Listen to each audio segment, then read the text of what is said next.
dear Bagginses and Boffins.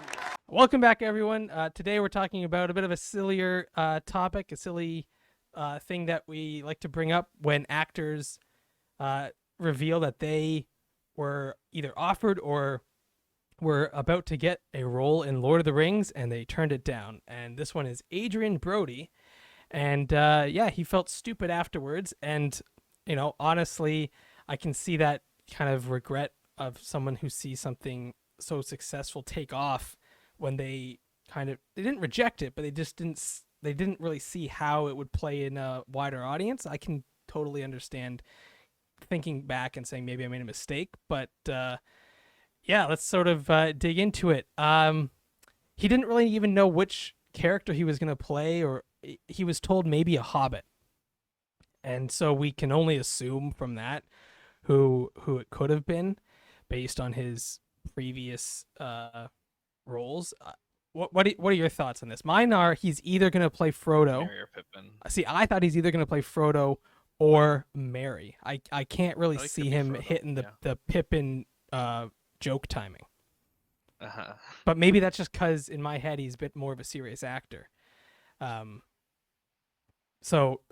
Maybe he could have played Pippin. Who knows? But for me, he either feels like a Frodo, or he can play Merry when Merry has those serious moments about him. Sure. That's sort of where I see it going. Maybe he would have just played a random hobbit. Oh, maybe. Yeah. He could have been the grumpy one who doesn't like the fireworks. Proud. Maybe he was the one sitting there, proud feet. So I think we're maybe too harsh on these actors because he's not the only one. As this article points out, Sean Connery is famously was offered the role of Gandalf and turned it down because he didn't understand the story. Oh. I completely sympathize with that, because if you're told you're getting, spoilers, if you're told you're getting killed off and then you're going to come back and you have no idea, you haven't read the books, you don't understand how that happens, and you're like, oh, just magic? That makes no sense. I can see you kind of getting lost in that if you're not familiar with the material, which Sean Connery admits he has never read it and had no idea what was going on.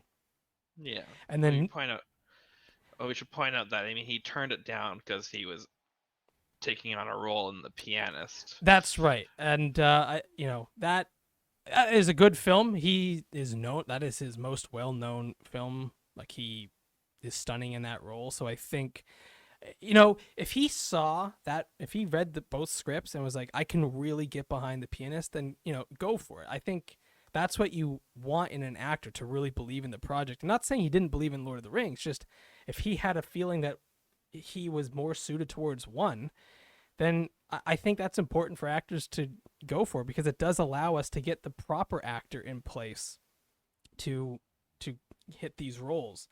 Maybe he made the right choice too. We talk about typecasting and things like that. He's had a good career coming off The Pianist. That's right. Maybe he wouldn't have had that coming out of Lord of the Rings. That's right. You see, you don't see the actors in Lord of the Rings in a ton of stuff. Not like they're not in nothing. I do catch them from time to time. There was one in Star Wars. I don't even know which one it was. Was it Merry Pippin? Was it Billy Boyd? I don't even know. One of the hobbits was in Star Wars, and that's all I could see. I saw him on the screen like, hey, that's the hobbit right there. It was Merry. It was Dominic. All right, well, there you go. So Merry was able to latch on to Star Wars, but you don't see them in too many things. I know they have their own podcast now. The Friendship Onion. One of them was on Lost too. I don't know which one.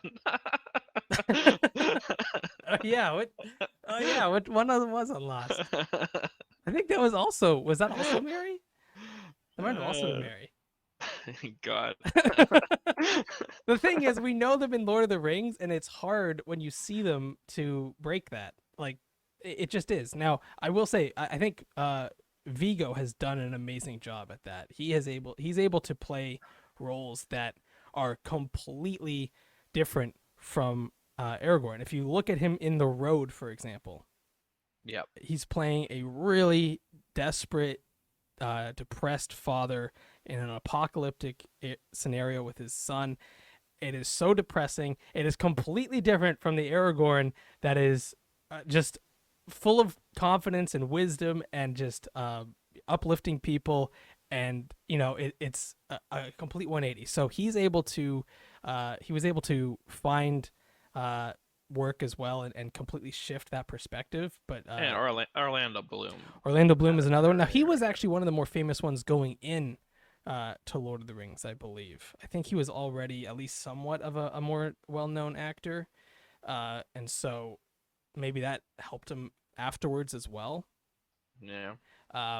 But yeah, Elijah Wood is in a couple fun sort of. Was he in Flipper, or was that a different guy? Oh, I don't. That's news to me. I like right now. I know he's in a lot more of like indie type stuff.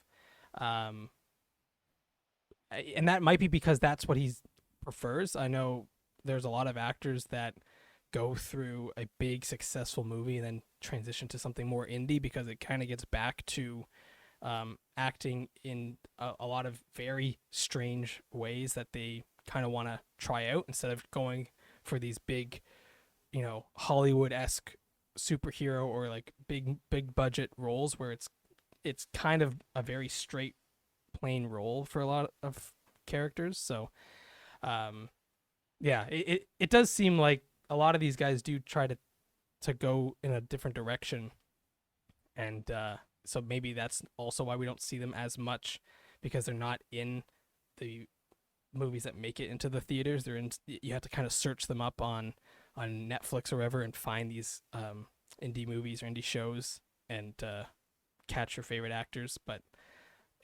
to me, it's still hard to separate it. I look at them and I think they're great actors, but my mind goes to Lord of the Rings, and so Yeah, you can't see Sean Astin in 50 First Dates and not think Sam. That's right. Whenever I see someone talking about what was the other one? Stranger Things using that too. Yeah, people are talking about how, oh look, it's the guy from 50 First Dates and Stranger Things, and I'm sitting there going, he's in Lord of the Rings. What are you talking about? and he was also a kid actor too, so he has the Goonies. Yeah, that was a good one. And honestly, if I ever find out who else was offered that role, it won't make any sense. Like Sam has to be played by Sean Astin. I can't envision it any other way. I can envision some of these other ones. I cannot envision Sam in any other way. To me, it doesn't make sense and it doesn't work. There's something about the way he plays that character. It's perfect. Mm-hmm.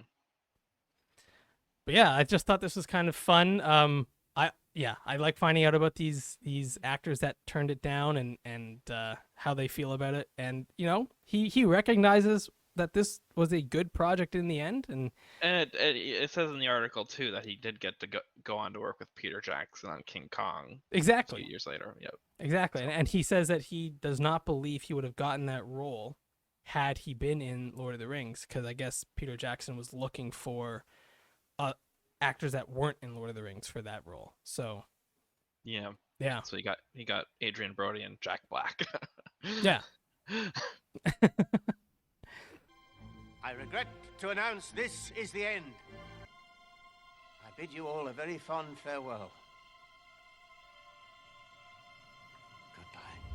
Goodbye. When Billy Boyd was in Star Wars.